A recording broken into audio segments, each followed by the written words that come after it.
2024 के चुनाव को लेकर के भारतीय जनता पार्टी को सबसे अधिक अगर चिंता किसी बात की थी तो वो था नीतीश कुमार का नरेंद्र मोदी के सामने मजबूती के साथ खड़ा होना। अगर ऐसा होता है तो भारतीय जनता पार्टी को पता था कि नीतीश कुमार का कोई भी ऐसा पिछला रिकॉर्ड नहीं है जिसको लेकर के भारतीय जनता पार्टी उनसे सीधी लड़ाई लड़ सके और अन्य लोगों की तरह उन्हें भी एक्सपोज कर सके। नीतीश कुमार का अब तक का बेदाग और कहा जा रहा है कि बहुत सफल राजनीतिक जीवन रहा है जो भारतीय जनता पार्टी के लिए तकलीफ़ और मुश्किल देने वाला था। इसी बात को लेकर के भारतीय जनता पार्टी वो लूप होल्स खोज रही थी कि आखिर नीतीश कुमार को कैसे इस रास्ते से अलग किया जाए, और ये करना भारतीय जनता पार्टी के लिए आसान नहीं था।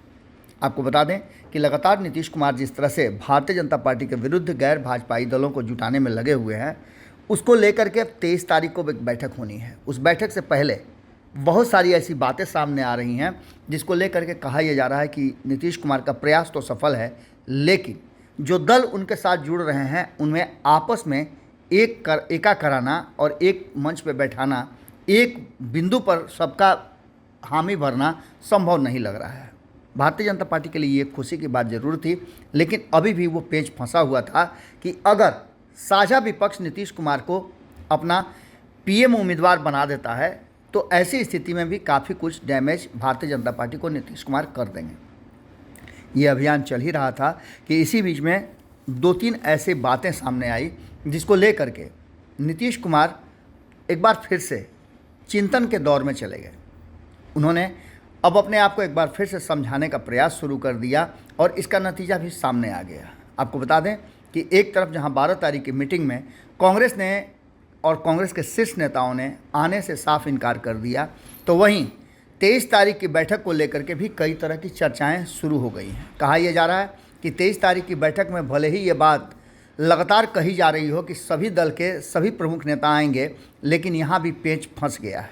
ममता बनर्जी, अरविंद केजरीवाल और इनके साथ साथ कांग्रेस को बैठाना बड़ा मुश्किल होगा, क्योंकि एक दूसरे के विरुद्ध इनके लड़ने की राजनीति रही है और ऐसे में कांग्रेस भी नहीं चाहेगी कि वो इन राज्यों में अपने जनाधार को पूरी तरह से ख़त्म कर दे।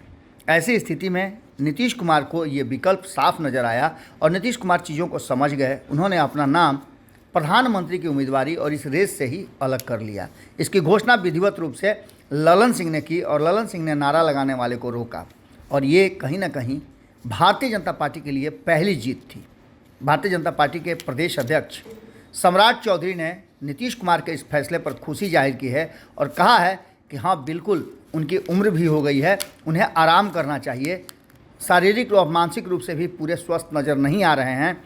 ऐसी स्थिति में कल्याण बिघा में उनके लिए एक बेहतर विकल्प और कुटिया बना करके उनके ज्ञान और उनके राजनीतिक अनुभव का लाभ लिया जा सकता है। इतना ही नहीं, सम्राट चौधरी ने तेजस्वी यादव और के भी जो फैसले हैं उसका भी स्वागत किया और कहा कि अगर वक्त पे बात समझ में आ गई तो इससे बड़ी बात क्या हो सकती है। सुनिए सम्राट चौधरी ने क्या कहा है। देखिए, यदि कोई पीएम उम्मीदवार नहीं तो अच्छी बात है ना, कल्याण बिघा में चलिए हम कुटिया बनवाते हैं, आराम कराइए, उसमें दिक्कत क्या है। अरे भाई ठीक है, सीएम यदि नहीं बनना चाहते हैं, तेजस्वी हमारे छोटे भाई हैं, हम लोग तो सोच रहे थे कि उम्मीदवार होंगे। यदि उम्मीदवार नहीं है तो बताएं, जहां छोटे भाई पे तो इतना सा तो अपने पॉकेट से खर्चा करें। अगर ये वीडियो पसंद आई और वह बिहार के राजनीति और बिहारियत से सरोकार रखेनी तो सब्सक्राइब बटन दबा के चैनल के सब्सक्राइब कर ली। ओजे एगो घंटी बा, ओकरा बटन दबा देला से कुल सटीक और मारक खबर रुआ मुफ्त में मिल जाई। अगर रुआ पत्रकारिता के हमनी के नया प्रयोग में सहयोग कर चाहतानी तो ज्वाइन बटन दबा दी। पेटीएम नंबर नोट कर ली 9386816700। धन्यवाद।